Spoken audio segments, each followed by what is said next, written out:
মানুষ সবসময় ভাঙ্গে না কষ্টের চাপে। অনেক সময় মানুষ ভাঙ্গে নীরবতায়, যখন চারপাশে সবাই আছে কিন্তু কাউকে নিজের মনের কথা বলতে পারে না। হাসতে হাসতে ক্লান্ত হয়ে যায় হৃদয়, গভীর রাত হয় আর ঘুম আসে না। শুধু ছাদের দিকে তাকিয়ে তাকিয়ে প্রশ্ন আসে, আমি কেন এমন অনুভব করছি? সব তো আছে আমার, শুধু শান্তি নাই। এই প্রশ্নটাই এক যুবকের জীবন বদলে দিয়েছিল। বড় কোনো স্বপ্ন নেই, আবার ছোট কোনো দুঃখও নেই। সব মিলিয়ে মাঝামাঝি এক জীবন। চাকরি করত, পরিবারের দায়িত্ব ছিল, সমাজের কাছে সে সুফলই বলা যায়। কিন্তু তার ভিতরের মানুষটা প্রতিদিন একটু একটু করে ভেঙে যাচ্ছিল। সকালে ঘুম থেকে উঠতেই বুকের ভেতর চাপ লাগতো। মনে হতো আজও বুঝি কিছু একটা ভুল হয়ে যাবে। অফিসে বসে কাজ করলেও মন থাকতো অন্য কোথাও। ভবিষ্যৎ নিয়ে ভয়, অতীত নিয়ে আফসোস, বর্তমান নিয়ে অদ্ভুত এক শূন্যতা। সে বুঝতে পারতো না এই অশান্তির নাম কি। ডাক্তার দেখালো, পরীক্ষা করালো, সব রিপোর্ট নর্মাল। কেউ বলল স্ট্রেস, কেউ বলল ওভার থিঙ্কিং, কেউ বলল ডিপ্রেশন। কিন্তু সে জানতো সমস্যা শরীরে নয়, সমস্যা তার হৃদয়ে। রাতে ঘুমাতে গেলে বুক ধড়ফড় করত, চোখ বন্ধ করলে অদ্ভুত চিন্তা আসতো। হঠাৎ মনে হতো, আমি যদি ব্যর্থ হই, আমি যদি সব হারাই, আমি যদি একদিন হারিয়ে যাই, আমি যদি আর শক্ত থাকতে না পারি। এই প্রশ্নগুলোর কোনো উত্তর সে খুঁজে পেত না। একদিন একদিন অফিস থেকে ফিরতে ফিরতে সন্ধ্যা হয়ে গেল। হাঁটছিল ধীরে ধীরে। হঠাৎ আজানের শব্দ কানে এলো, মাগরিবের আজান।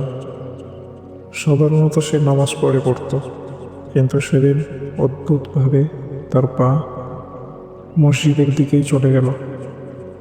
মসজিদের ভেতরে ঢুকে সে পেছনের কাতারে দাঁড়ালো, নামাজ শেষ করল। ইমাম সাহেব নামাজের পর ছোট্ট করে নসিহত করলেন। তিনি বললেন, হৃদয়ের শান্তি দুনিয়ার জিনিসে নয়, হৃদয়ের শান্তি আল্লাহর স্মরণে।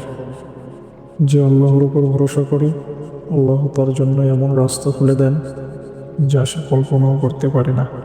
কথাগুলো যুবকের কানে ঢুকলো, কিন্তু মন তখনও ভারী। সে উঠে চলে যাওয়ার কথা ভাবছিল। হঠাৎ চোখে পড়ল এক বৃদ্ধ মানুষকে। চুল সাদা, চেহারায় বয়সের ছাপ, কিন্তু চোখে ছিল অদ্ভুত প্রশান্তি। বৃদ্ধ বসে বসে ধীরে ধীরে জিকির করছিলেন। মুখে কোনো তাড়া নেই, কোনো দুশ্চিন্তার ছাপ নেই। যুবক অবাক হয়ে তাকিয়ে থাকলো। সে ভাবল, এই বয়সে এসেও মানুষ এত শান্ত থাকে কিভাবে? সে নিজেকে আর ধরে রাখতে পারল না।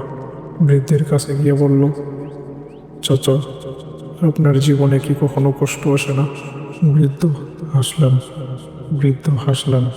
বললেন, কষ্ট তো আসে বাবা, কিন্তু কষ্ট আসে অতিথির মতো, আর আল্লাহর স্মরণ থাকে ঘরের মালিকের মতো।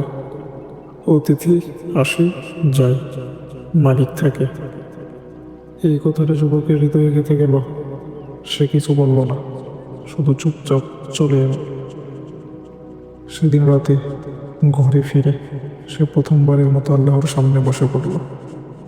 বড় কোনো দোয়া না, শুধু বলল, হে আল্লাহ, আমি ক্লান্ত, আমি বুঝতে পারছি না, তুমি আমাকে শান্তি দাও। তারপর সে ধীরে ধীরে জিকির শুরু করল। খুব বেশি না, কিন্তু মন দিয়ে। পরদিন সকালে ঘুম ভাঙল অন্যরকম অনুভূতি নিয়ে।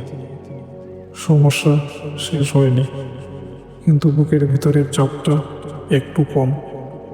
সিদ্ধান্ত নিল, যাই হোক আল্লাহকে ডাকবে। চাপ বাড়লে বলবে, হাসবুনাল্লাহ ওয়া নি'মাল ওয়াকিল। ভয় এলে বলবে, লা হাওলা ওয়ালা কুওয়াতা ইল্লা বিল্লাহ। দিন যেতে লাগলো, জীবনের সমস্যাগুলো থাকলো, কাজের চাপ থাকলো, মানুষের কথা থাকলো, কিন্তু আশ্চর্যভাবে তার প্রতিক্রিয়া বদলে যেতে লাগলো।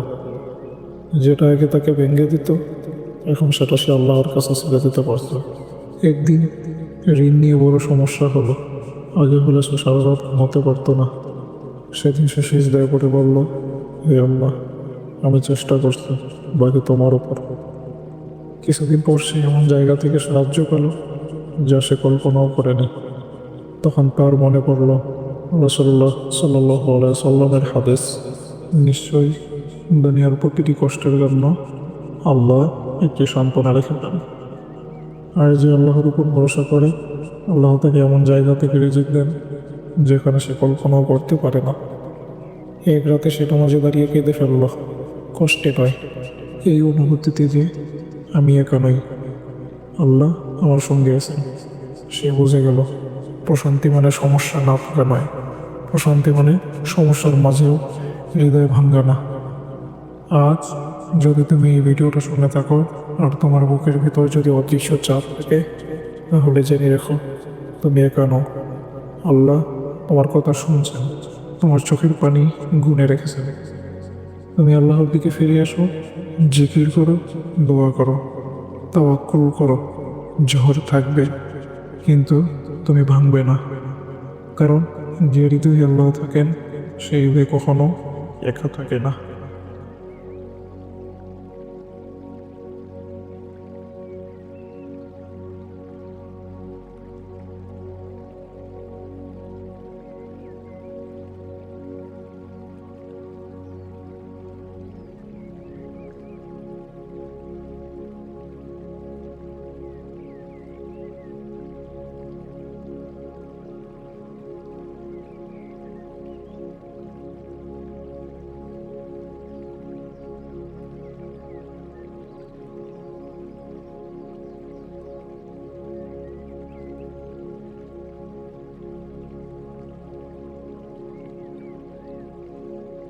আল্লাহ থাকেন সেই হৃদয় কখনো একা থাকে না।